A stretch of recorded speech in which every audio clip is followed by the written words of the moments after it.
बहुत ज़्यादा कोरोना बढ़ गया है और उसी के मद्देनज़र पिछले हफ्ते हम लोगों ने 6 दिन का लॉकडाउन लगाया था, जो कि कल सुबह 5 बजे ख़त्म हो रहा है।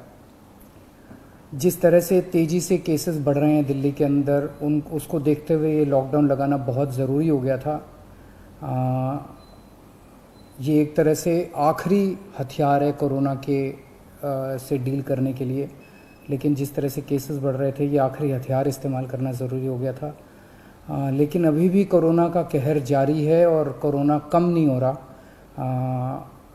तो इसीलिए उसके मद्देनज़र कई लोगों के भी, जनता के बीच में भी जब हम लोगों ने बात करने की कोशिश की, सबका मत यही है कि लॉकडाउन को भी और बढ़ाना चाहिए।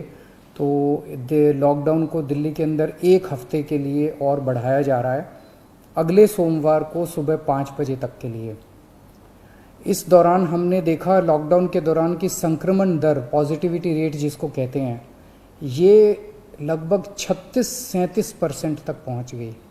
आज तक इतनी संक्रमण दर हमने दिल्ली में तो नहीं देखी, बाकी दुनिया भर में हो सकता हुई हो कहीं पे, लेकिन 36-37% तक संक्रमण दर पहुंच गई। पिछले 1-2 दिन से थोड़ी सी कम हुई है, आज 30 के नीचे आई है, 29 पॉइंट कुछ आई है। मैं ये नहीं कह रहा कि कोरोना ख़त्म होने की दिशा में जा रहा है, लेकिन ये अभी तथ्य हैं, अभी और कुछ दिन देखना पड़ेगा। हो सकता है बढ़ जाए, हो सकता है कम हो, लेकिन हम भगवान से प्रार्थना करते हैं कि कोरोना से हम लोगों को मुक्ति मिले। पिछले कुछ दिनों से हम देख रहे हैं कि दिल्ली में ऑक्सीजन की काफ़ी ज़्यादा समस्या हो रही है। दिल्ली में ऑक्सीजन की काफ़ी कमी महसूस हो रही है। दिल्ली की इस वक्त ज़रूरत 700 टन की है और हमें केंद्र सरकार से 480 टन अलॉट हुई है। कल 10 टन और अलॉट किया केंद्र सरकार ने, 490 टन अब दिल्ली को अलॉट हुई है। लेकिन ये पूरी अलॉटमेंट भी अभी दिल्ली में नहीं आ रही है, इसका भी काफ़ी कम, एक तरह से कल 330-335 तक ही दिल्ली पहुंची है। तो 700 टन की ज़रूरत है इतने कोरोना की महामारी में, उसके मुकाबले में 330-335 ही पहुंच रही है। ये दिल्ली जो ऑक्सीजन की कमी है, दिल्ली के अंदर ऑक्सीजन पहुंच नहीं रही है, जगह जगह से जो ऑक्सीजन आनी है, ये एक बहुत बड़ा कारण है जो ऑक्सीजन की कमी जगह जगह अस्पतालों में महसूस हो रही है। लेकिन हमारे ऑफिसर्स, हमारे सभी मंत्रीगण, हमारे सभी लोग रात रात भर पिछले कुछ दिनों में, जब से ऑक्सीजन की कमी हुई है, एक एक अस्पताल जहाँ जहाँ कमी है वहाँ सप्लायर से, मैन्युफैक्चरर से, ट्रक ड्राइवर से जो लेके आ रहा है, उससे फ़ोन कर करके कोशिश कर रहे हैं कि समय पे अस्पताल में पहुँचे। मैं ये नहीं कहूँगा कि सारी कोशिशें कामयाब रही, कई जगह फेल भी हुए हम लोग, और कई जगह हम समय पे ऑक्सीजन पहुंचाने में हमारी टीम कामयाब भी हुई। तो सबसे पहले तो मैं उनको जो रात रात भर काम करके और अस्पतालों तक ऑक्सीजन पहुंचाने की जो लोग भी कोशिश कर रहे हैं, उन सबका मैं धन्यवाद करना चाहता हूं कि इतने मुश्किल समय में इतनी मेहनत कर रहे हैं। क्योंकि ऑक्सीजन इतनी इस वक्त कीमती है, इतनी कम है, तो उसका मैनेजमेंट करना बहुत ज़रूरी है। तो उसको मैनेजमेंट करने के लिए भी अब कल से ठोस कदम उठाना चालू किया।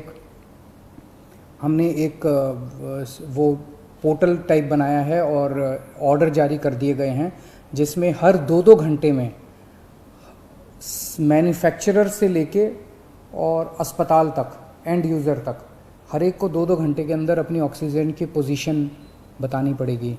कि मैन्युफैक्चरर को बताना पड़ेगा कि पिछले 2 घंटे के अंदर कितने ट्रक उसके निकले, सप्लायर को बताना पड़ेगा कि कितने ट्रक उसके दिल्ली के अंदर, दिल्ली की तरफ जा रहे हैं, अस्पतालों को बताना पड़ेगा कि पिछले 2 घंटे में कितनी इस्तेमाल हो गई, कितने घंटे की और बच गई। ये सारी चीज़ें ताकि दिल्ली सरकार को पता रहे कि कहाँ कमी आने वाली है। तो इसके अलावा केंद्र सरकार से काफ़ी सहयोग मिल रहा है। कल भी पूरा दिन केंद्र सरकार के अलग अलग मंत्रालयों के साथ हमारे ऑफिसर्स की टीम बैठी रही और दोनों टीमें, केंद्र सरकार और दिल्ली सरकार, अच्छे से मिलके काम कर रही हैं और कोशिश की जा रही है कि जो भी सप्लाईज़ आने में दिक्कत हो रही है, उन दिक्कतों को दूर किया जा सके।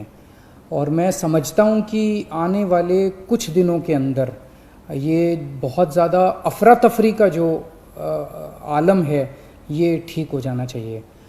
कल हम पूरी कोशिश कर रहे हैं कि जहाँ से भी, और केंद्र सरकार से तो मदद मिल रही है, और भी जहाँ से भी हम लोगों को ऑक्सीजन मिल सके, ऑक्सीजन के टैंकर मिल सके, पूरे देश से, दुनिया भर से हम पूरी कोशिश कर रहे हैं। कल देश के सभी मुख्यमंत्रियों को मैंने चिट्ठी लिखी है कि अगर आपके यहाँ, आपके राज्य में, गवर्नमेंट में या किसी कंपनी में कोई ऑक्सीजन की पॉसिबिलिटी हो तो हमें ऑक्सीजन मुहैया कराइए, ऑक्सीजन टैंकर मुहैया कराइए। कुछ एक राज्यों के साथ बातचीत भी शुरू हुई है, जब भी कुछ कॉन्क्रीट नतीजे आएंगे मैं आपको ज़रूर बताऊंगा। लेकिन बहुत ज़्यादा कठिन परिस्थिति है, इन कठिन परिस्थितियों के अंदर सब मिल के काम कर रहे हैं। मैं उम्मीद करता हूं कि ये जो इतनी बड़ी इमरजेंसी क्रिएट हो गई है, इससे हम लोगों को जल्द छुटकारा मिलेगा। बहुत बहुत शुक्रिया।